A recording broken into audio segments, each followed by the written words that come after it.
આ છે ભાણવડ પ્રાથમિક શાળા બાળમેળો લાઈફ સ્કિલ કાર્યક્રમ. બાળકમાં શિક્ષણની સાથે સાથે એક અલગ પ્રકારની આવડત રહેલી હોય છે. દરેક બાળક કંઈક ને કંઈક અલગ કરી શકવાની ક્ષમતા ધરાવે છે. કોઈનામાં મહેંદી મૂકવાની, તો કોઈનામાં કંઈક નવીન વસ્તુ બનાવવાની આવડત રહેલી છે.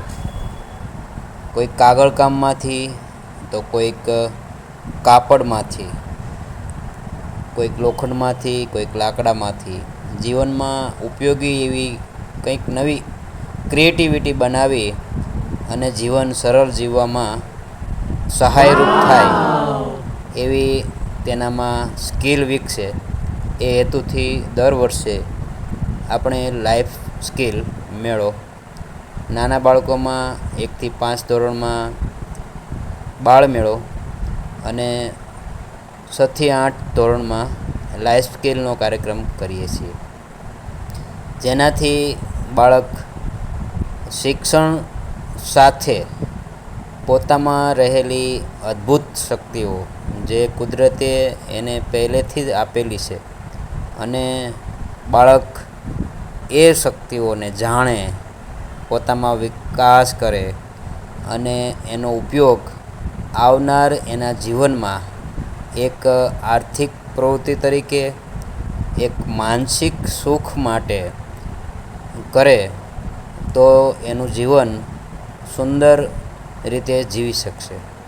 સાથે સાથે જે વસ્તુમાં એને રસ છે, જે વસ્તુ એને આનંદ આપે છે, જે વસ્તુથી એને કંઈક ઉર્જા પ્રાપ્ત થાય છે, જેને કર્યા પછી એને કંઈક કર્યાનો આનંદ થાય છે, એવી એક્ટિવિટી જો બાળક કરશે તો મોબાઈલથી દૂર રહેશે, પોતાનું જીવન છે એ સુંદર રીતે જીવી શકશે અને વિકટ પરિસ્થિતિમાં પણ તેનું મનોબળ છે એ મજબૂત બનશે.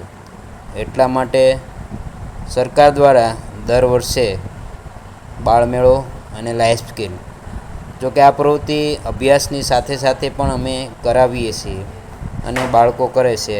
આ અમારી શાળાના એસએમસીના અધ્યક્ષ શ્રી શક્તિભાઈ અને સ્ટાફગણ પણ આ કાર્યક્રમને સારી રીતે બની રહે, બાળકોમાં આ સ્કિલને પ્રોત્સાહન મળે એવી ભાવના સાથે મદદરૂપ થઈ રહ્યા છે. સાથે સાથે બાળકો એટલા બધા ઓતપ્રોત થઈ ગયા છે કે પોતાનું જે કાર્ય છે એ કાર્યને ગંભીરતાથી અને અન્ય કોઈ પણ પ્રવૃત્તિમાં રસ લીધા સિવાય એને પોતાનું જ કાર્ય કરી રહ્યા છે. શાળાના આચાર્ય રાકેશભાઈ પણ એક સરસ મજાનું રમકડું બનાવી અને બાળકોના આ કાર્યને પ્રોત્સાહિત કરી રહ્યા છે. સાથે સાથે અન્ય સ્ટાફ પણ મદદરૂપ થઈ રહ્યો છે.